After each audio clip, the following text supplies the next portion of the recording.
Imagine in 2024 if a few Rockefeller Republican senators did not show up to vote against the confirmation of a leftist judge. It was a lost opportunity, as the GOP had the votes, and the VP, the tiebreaker vote, was in Hawaii for a post-election vacation. That leftist judge contributed to an article which alleged that a lot of child rape laws in force in the United States of America are racist or had racist origins. Sadly, the GOP presidential nominee, a weak, whiny, wimpy rhino who abandoned all their traditional conservative ideas, who could have persuaded all his party senators to have turned up, was on vacation as well. Imagine if the only politician who noticed this and complained about it was a traditional conservative state governor, politically akin to Ronald Reagan, if not more conservative, because that judge will have an impact on future rulings in his state. Show this to someone in the year 2004 or even 2024, and they would have concluded, rightfully, that the GOP went liberal, that the person is the anti-Reagan, as he contributed to America's left-wing turn. However, what if I told you that person is Donald J. Trump, who had just won the recent 2024 American presidential elections, the first GOP nominee to have won the popular vote since Bush in 2004. And the GOP senators who missed were so focused on celebrating their post-election victory, with some being in the next presidential cabinet, the Trump transition team, and one, J.D. Vance, is the vice president-elect, that they forgot that they were still senators until the new congressional terms begins on the 3rd of January of 2025. That governor, who rightfully complained, was Florida's Ron DeSantis, who in my view should have been the new vanguard of the GOP due to his accomplishments in Florida, especially during COVID-19 and its fights against wokeness in corporations or in the education system. He could have ended the craziness of the Obama-Trump eras with a new era of sanity. But sadly, the Republican primary voters chose differently. Now a disclaimer. I am not a never Trumper. I do believe Trump is the lesser of evils when compared to Kamala. However, I do believe there are valid concerns of Trump being the vanguard of the conservative movement. I expect very few to take this seriously and may even laugh at me. However, please take my concerns to light. Here in this video are 5 reasons why I believe having Trump as the vanguard of the GOP is a huge error. The main reason, of course, is his own lack of conservative principles. Now, an American conservative typically believes in the overall superiority of the free market and a grudge against an over-interfering government, a desire to preserve the national sovereignty of the United States, whether via tariffs or military might, and a general push for social conservatism in public life and government institutions. Trump does not really have a conservative bone in his body, though. It was true that he enacted conservative policies in his first term, which lowered taxes, and appointed conservative judges to the Supreme Court that paved the way for the end of Roe v. Wade via the Dobbs decision. Nevertheless, his backtracking on a lot of his pro-life stances from his first term, if he ever had any, was not only disappointing, but it was not even necessary. For example, pro-choice initiatives had failed in Florida, South Dakota, and Nebraska. Moreover, politicians that were very conservative on abortion, like Senator Ted Cruz, or implemented abortion restrictions as governor of their states, like Ron DeSantis or Brian Kemp, succeeded in getting re-elected in comfortable margins or even landslide victories in both 2022 and 2024. Meanwhile, Trump refused to overly commit to denouncing Amendment 4 in Florida, and only endorsed the no side due to pro-life backlash. And when asked after Election Day by a reporter, he simply stated that he did not want to talk about it. And there are reports that Trump is rejecting Project 2025 author Roger Severino for the HHS position due to his staunch pro-life stance. What a betrayal of the pro-life base it has accumulated since at least the Reagan era. Trump was also weak on other social issues. The Donald opened the gateway for the Republican Party to tolerate or even openly accept legal weed, a drug that increases cancer, lowers the average IQ, pollutes the lungs, and increases crime via marijuana-induced psychosis within cities that eliminated any so-called positive that may come from revenue. And while public support for weed is still relatively high, a backlash relative to the early 2020s and the 2010s is occurring, with states like Florida rejecting weed initiatives, and the public perception of the benefits of cannabis is on the decline, especially when cannabis is now more potent than back in the old days when boomers and Gen Xers were still kids. Then again, Trump admits he's not a conservative. Rather, he says the GOP is a party of common sense, or even has gone liberal in some cases. It's his own words, not mine. Because we've become the party of common sense. You know, we call it common sense. We're conservative. Who the hell knows? We might even be a little bit liberal, but you know what? We have common sense. Of course, only Trump defines what is common sense, and if you defy, you get cancelled, like what a lot of the Wokesters had done to their political opponents. This brings me to reason number 2, the lack of gatekeeping from leftists. It is that lack of conservative instinct of Trump that allowed leftists, or quote-unquote former Democrats, who only joined the GOP like 5 minutes ago, to infest the party. Just because Cenk Uygur praises you in a few tweets, offers a few solutions that sounds good, and has disagreements with the Biden wing of the Democratic Party does not mean we should take all of their ideas seriously, let alone being in touch with them. Take RFK Jr., for example, who only gained MAGA approval for being rightfully against the COVID insanity. His just battle against the widespread artificial fluoridation of tap water and his rightful support for the legalization of raw milk.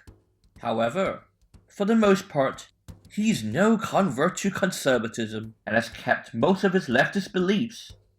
He's a nanny status who wants to regulate what is in the food for Americans.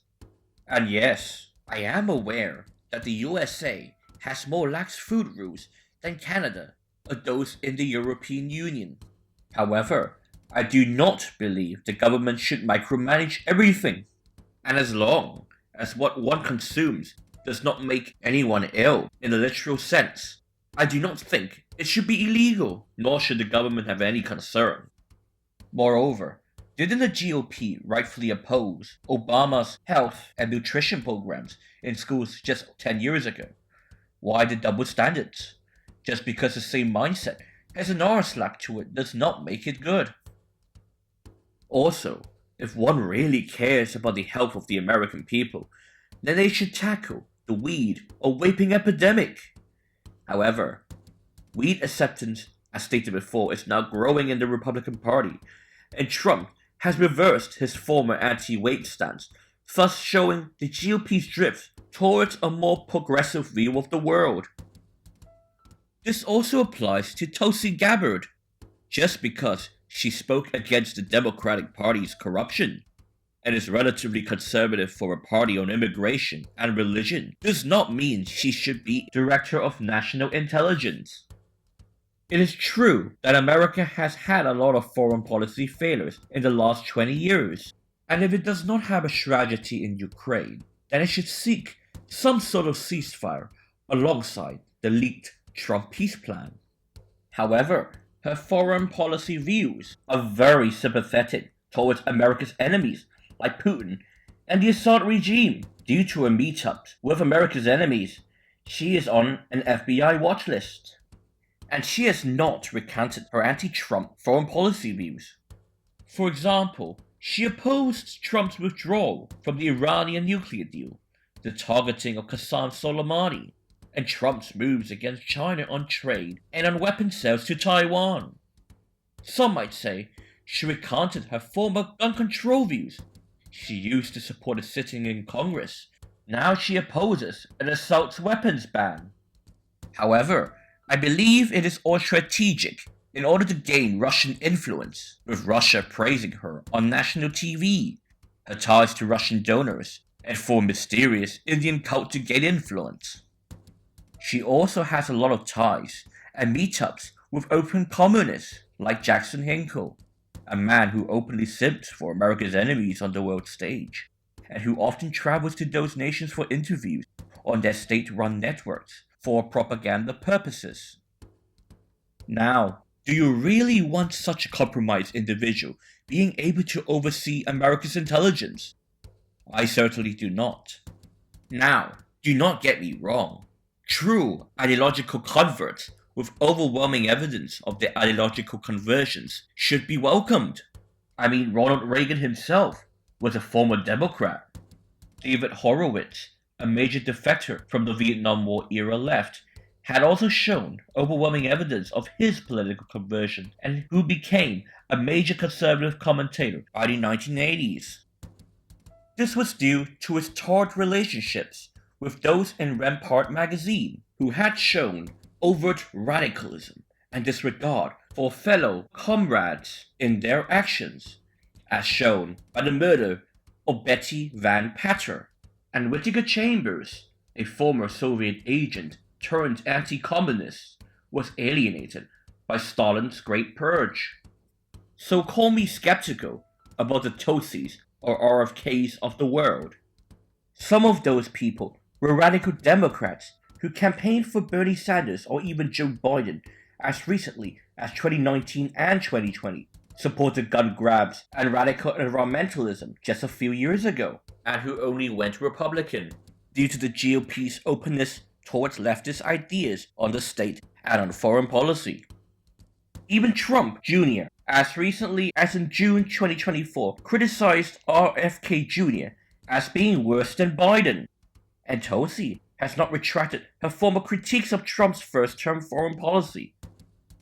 A more inclusive party is acceptable, so long as they get pulled to the right, not the right becomes more like the left. So to be fair, some even admitted that the GOP does not really have an ideological platform, and is more opposed to the Democrats and progressives, rather than being for anything. A return to Nixonianism, they say, where there is more of a broad tent that opposes the extremism of the Democrats, rather than an overly ideological party. Of course, if the GOP wants to take that route, it will be fine if they were honest about it. However, they were not. Back during the primary stage, most pro-Trump right-wing commentators either lambasted other politicians for moderating themselves on abortion or celebrated the Dobbs decision. However, when Trump made those exact compromises, if not worse, due to him pledging free IVF or at least being mandatorily covered by insurance companies, something Nikki Haley or even Kamala Harris never promised, then it was suddenly acceptable. Those same commentators also made excuses on behalf of Trump. And yes, compromises are unfortunately necessary.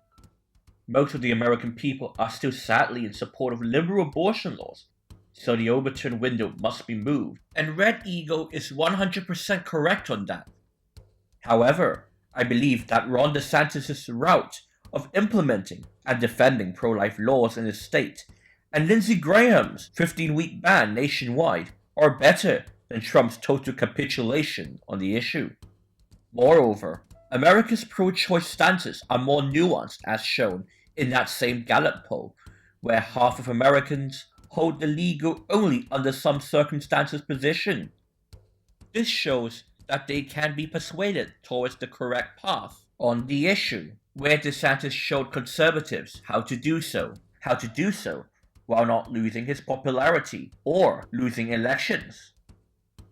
The fact that DeSantis was able to move the overturned window in the formerly swing and now ruby red state of Florida shows he or his type of Republican are much better at getting conservative policies into government and public life than Trump's wimpiness on the issue.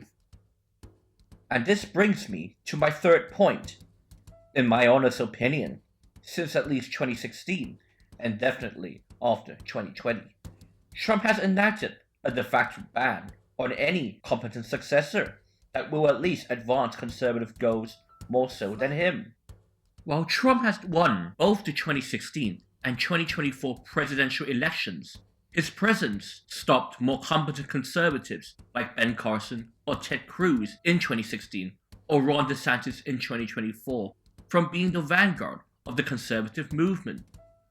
A lot of Trump's accomplishments in the Supreme Court, foreign policy via peace through strength, and immigration policy will be just as successful, if not more so, if another staunch conservative took his position.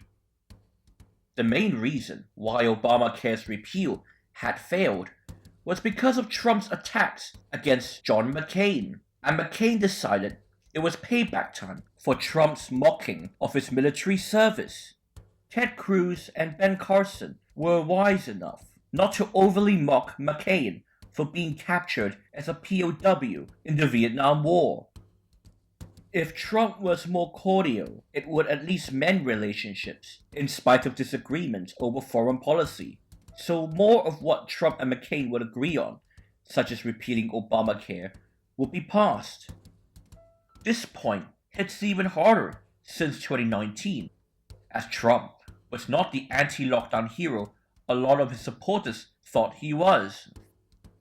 Both Brian Kemp, the governor of Georgia, and Florida's Ron DeSantis deserves the anti-lockdown mantle. In the April of 2020, Trump openly went against Brian Kemp for reopening businesses in his state, calling it premature.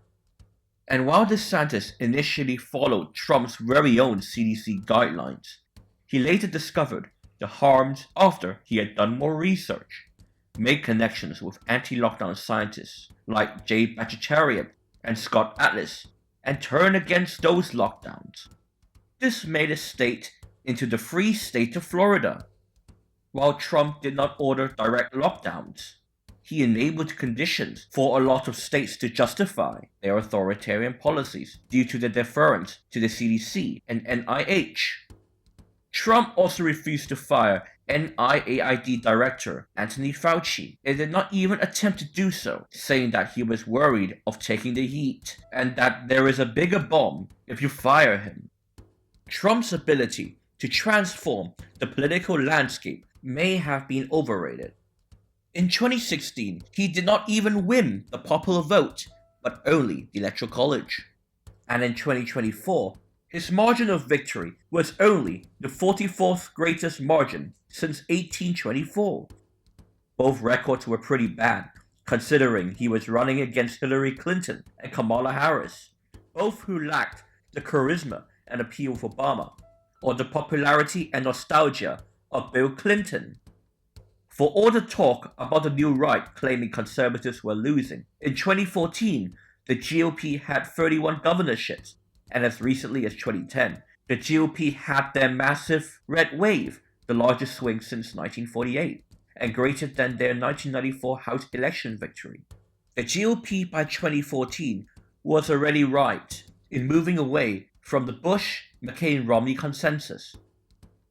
This was already accomplished via the Tea Party and the revival of Reaganite fusionism, albeit with adjustments towards the needs of the 2010s because of concerns over unfettered free trade and mass immigration. And any alternative leader that was not an establishment Republican would have won in 2016 against Clinton, either the same as Trump's margins, if not greater, due to the lack of baggage. And that person, likely Ted Cruz or Ben Carson, would be more intelligent and conservative than Trump. And after the 2020 elections, the de facto ban got even more extreme. We saw the model of Republican governance over various red states versus the failures of Democratic states and blue cities. Most Americans want normalcy, and there was a clear backlash against the failures of Joe Biden and his radical, woke Democratic Party. It was obvious during the 2021 gubernatorial race in Virginia, where Republican Glenn Youngkin won, with relatively little help from Donald Trump. And it was even more clear with the 2022 elections in New York State and Florida, with both massive swings, and in the latter, a huge landslide. But why is that, especially in the case of Florida? To many Americans and other political observers worldwide, Florida used to be the epitome of a swing state. Those that are older than Gen Z would vividly remember the 2000 presidential election, where only a few thousand votes were able to give George W. Bush an advantage in the Electoral College. But since at least 2016, and definitely by 2022, no one in their correct minds would ever predict Florida going blue. Most of this was due to both the decent governance provided by Ron DeSantis and the Democrats being very bad in their policies and approach both there and in other states. DeSantis moved Florida hard to the right electorally, not by compromising like the Romneys, Trump, or the British and Canadian Tories, but by actually governing as a right-wing conservative. DeSantis fought against the lockdown craze as stated prior, banned vaccine passports, mask mandates, and as a result, his state prospered while most of blue America stagnated and faced a population exodus. In both the 2020 and 2024 elections, Florida counted their ballots in record time, while states like California are still counting theirs. After COVID, DeSantis faces battle against cultural Marxism, from signing anti-riot bills in the face of the Black Lives Matter riots, his fight against wokeness in schools via the Parental Rights in Education Act, and big corporations who use DEI, ESG, CRT, and big money to fight against sanity, especially Disney, which DeSantis successfully reduced its powers in the Reedy Creek Improvement District. Florida also has massive amounts of out-of-staters moving in, with them attracted by its low tax, low regulations, huge amounts of safety, and lack of degeneracy in its education system. If DeSantis became the 2024 nominee, the red versus blue state model would be the main focus of the 2024 presidential race. Florida's competency in handling hurricanes versus Democrat incompetence in North Carolina during Hurricane Helene, Florida's fight against crime versus California's tolerance of public defecation and robberies, and Florida's economic growth versus New York's relative economic stagnation and bad infrastructure will be brought up in the national conversation, especially during the debates. And DeSantis has done that all without moving to the center on key issues. DeSantis' handling of the 2024 longshoremen strikes shows you can still be a movement conservative and win popular support without pandering to leftists and union bosses. His handling of the strikes by ordering his state and national guardsmen to replace the missing port strikers played a role in ending them. This was in contrast to Trump, who supported the strikers, which, by the way, is also Biden's stance. Trump also brought in Lori Chavez DeRama as Labor Secretary. This is a disaster, as she was a key champion of the PRO Act, one of Biden's significant legislations, with the cahoots with big unions, destroying private businesses, employer and states' rights, and sponsored other legislations with the Democrats that provided amnesty for illegal aliens, forced unionization of private sector employees, opposition to school choice, and expanded the unionization of public sector employees. A pick that Randy Weingarten, the president of the American Federation of Teachers and champion of school closures during the lockdown, endorses. And Trump also opposed DeSantis' fight against Disney, saying that it was bad for business and that Disney would win. Spoiler, it lost. Due to fears over DeSantis usurping Trump trashed him instead of recognizing his own weakness in ideology compared to DeSantis' strength. Trump lied about his record over COVID, even though DeSantis was just following Trump's own CDC guidelines and refused to engage in the fair primary process by refusing to show up for any debates, including one-on-ones with DeSantis. And since Trump won the 2024 elections, it seems the 2028 GOP nominee will either be J.D. Vance or Trump Jr. The former was only recently elected to the US Senate due to a Trump endorsement, where his opponent, Josh Mandel, was originally the frontrunner until Vance received Trump's endorsement. And in the legislature, he had done very little governance and in fact abdicated his duty of showing up after his selection as Trump's VP. And Trump Jr. is of course running off of his father's coattails. Then again, we should not be surprised by this. The fourth reason is that Trump does not give any damn about competence and only about who is loyal to him. Which is why, during the 2020 lockdowns and the 2024 primaries, Trump was only against Kemp and DeSantis, as they violated his COVID policies and who dared to show a better alternative to Republican governance without surrendering like himself. I mean, the man himself stated that he wants his people to be like North Koreans cheering for Kim Jong-un. Are we close to seeing Mr. Kim here at the White House? Could happen. I mean, they talked about that yesterday with Mike Pompeo? Yeah, I think it's something that could happen. Yeah. Hey, he's the head of a country, and I mean, he is the strong head. Mm-hmm. Don't let anyone think anything different. Right. He speaks and his people sit up at attention. I want my people to do the same. Well, and of course, the best way to buy it is to stroke his ego. People were confused as to why Matt Gaetz was picked as Attorney General and tried to rationalize it as 5D chess to eliminate him, and others tried to deny genuine flaws about him, but it was simply because Trump thinks Gaetz will be a more loyal soldier. See how Gaetz wanted Trump to be House Speaker back in 2023 during his successful attempt to unseat Kevin McCarthy, rather than someone who would disagree with Trump like Bill Barr, the last AG that Trump had in his first term. And this loyalty thing also extends into foreign policy. Some of the more isolationist parts of the Republican Party does not like Mike Pompeo as Secretary of State or Defense due to his attempt to assassinate Julian Assange, and when Trump rejected him alongside Nikki Haley. Many celebrated Trump for rejecting the neoconservative influences. However, in his place, Trump also appointed Marco Rubio, also an interventionist. What gives? Well, it was because Pompeo was not loyal to the man as shown by his criticisms over Trump's classified documents case, and not because of Trump's rejection of his first-term foreign policy. Same goes for replacing Haley with Elsie Stefanik, who has exactly the same views on Israel and most foreign policy matters. The tragic thing is that in his presidential transition team for his second term, he could have appointed Josh Hawley for AG, Dr. Joseph A. Ladapo for HHS, General Robert Spalding for DNI, as they do not have a criminal record, those who were leftists until like 5 minutes ago, or ones that may enrage his base like the ones he picked.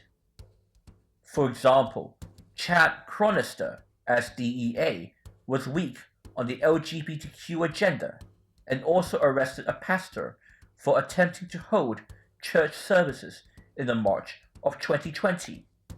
If Trump had appointed actual decent people for all of his picks, a lot more GOP senators will be willing to tolerate Trump's recess appointments ideas, or to confirm Trump's picks without any issue aside from the actual rhinos in the party.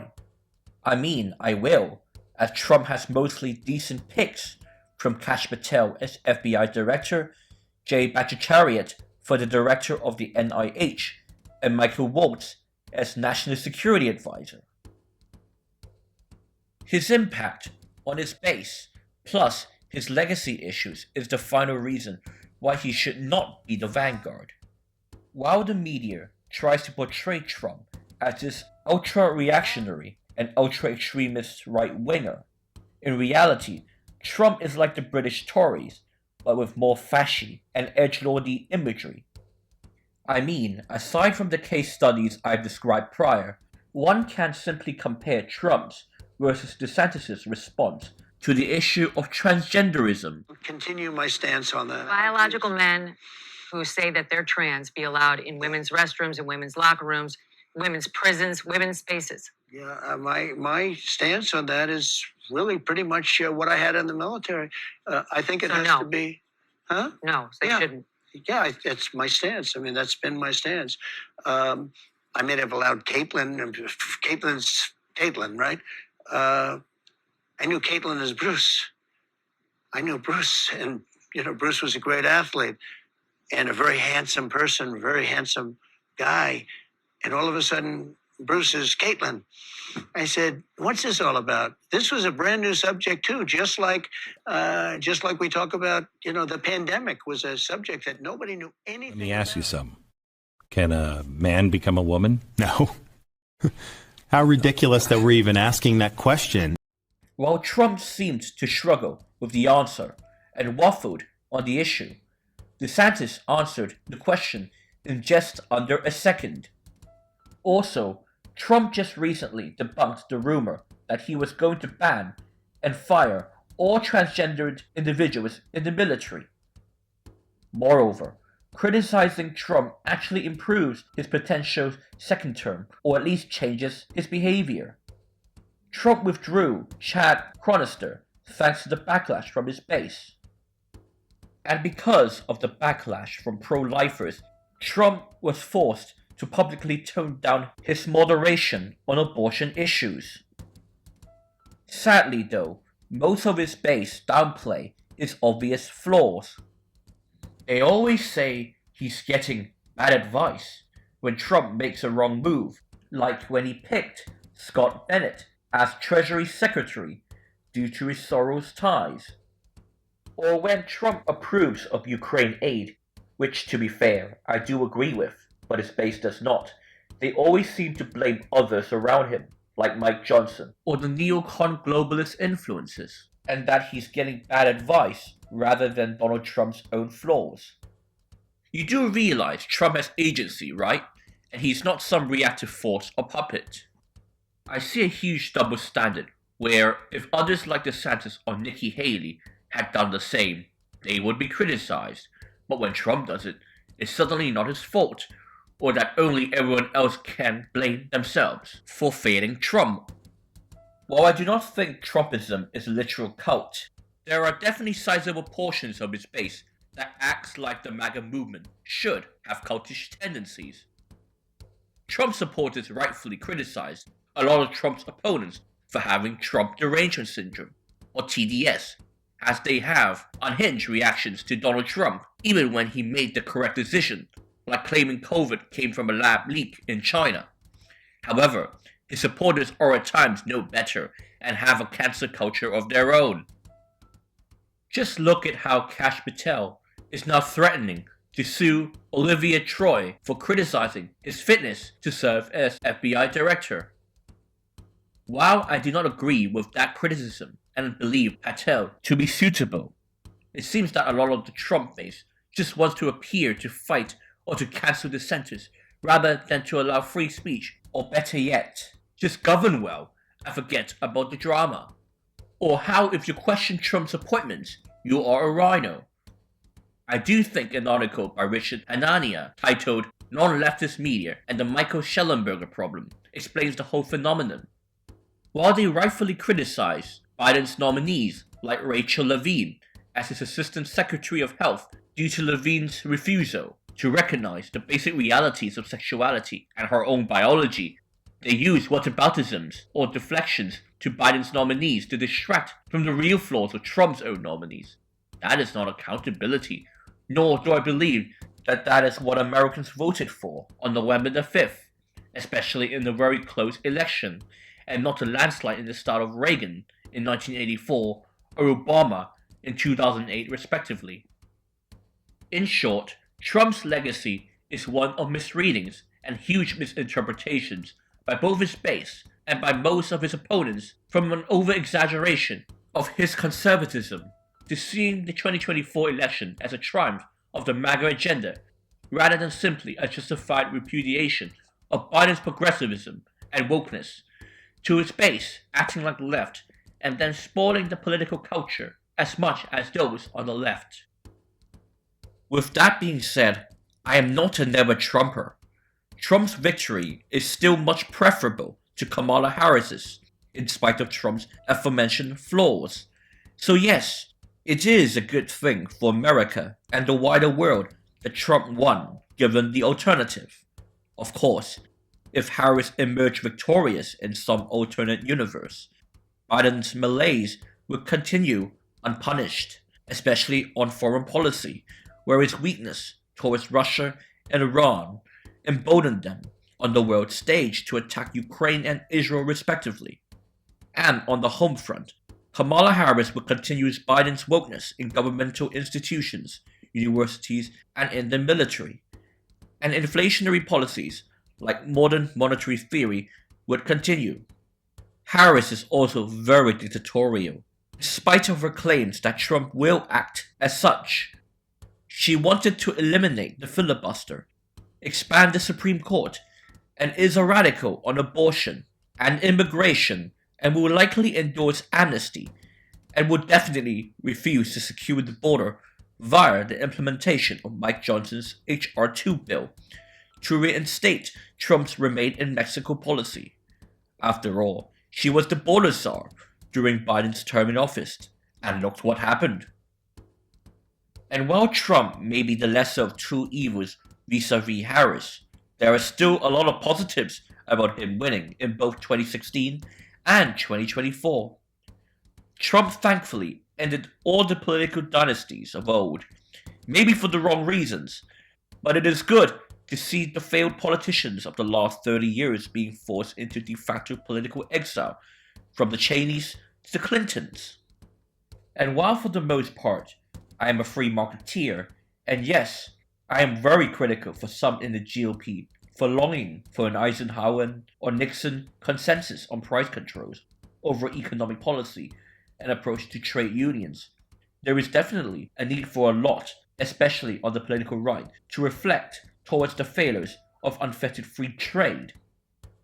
Trading with countries that engage in fair, reciprocal trade is a good thing, but uncontrolled trade with most of the third world or countries that do not have your best interests at heart does not help the national interest in the long run. This is especially when workers in poorer nations are willing to work for less than those in the first world, and the only way to compete is for your own country to be overworked like the ones in India or Bangladesh. And if World War III breaks out, it is definitely not a good thing to outsource all your manufacturing to hostile nations that can turn off your supply chain at any time it desires. And most importantly, at least Trump would be good on immigration, as he will definitely deport illegals and decrease legal immigration in order to allow those who are already in America to assimilate.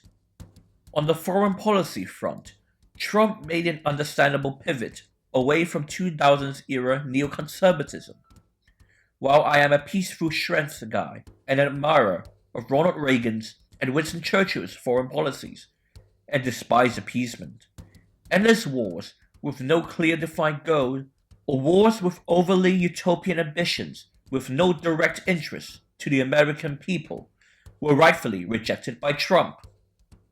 In spite of his rhetoric or commentators accusing him of isolationism, I consider Trump to be in the rightful middle between the fecklessness and weakness of the Obama and Biden administrations and the hyper-idealism of both the Bushes and Bill Clinton during the 90s and 2000s.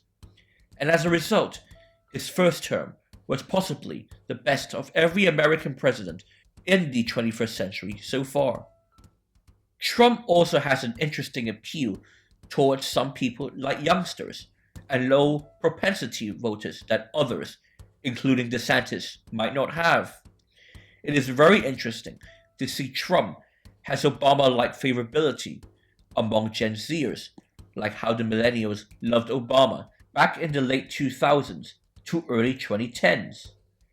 A lot of this may have to do with the 18 to 29-year-old young men demographic trending towards right-wing politics as a result of their backlash towards wokeness in the late 2010s and early 2020s. I think for a lot on the right, they should do a thought experiment. If a rhino like Nikki Haley or Liz Cheney, or a Democrat like Bernie Sanders appointed someone like RFK Jr. or Lori Chavez Narema, would they be so forgiving? Would one tolerate a president rewarding Fauci a presidential commendation, especially after his failures during the coronavirus pandemic, and also funding the lab leak in China? So all in all, while Trump is the lesser of evils when compared to Kamala, I have significant concerns about him. I think it will be wise for a lot of the GOP and the MAGA base to take those criticisms to heart, even though I think it will fall on deaf ears, at least for the foreseeable future. Of course, I hope Trump and his administration will be successful in their endeavors and governance of the world superpower. However, I do worry a lot on the right are keeping their guards down, even when Trump violates what should be basic conservative principles. Thanks for watching.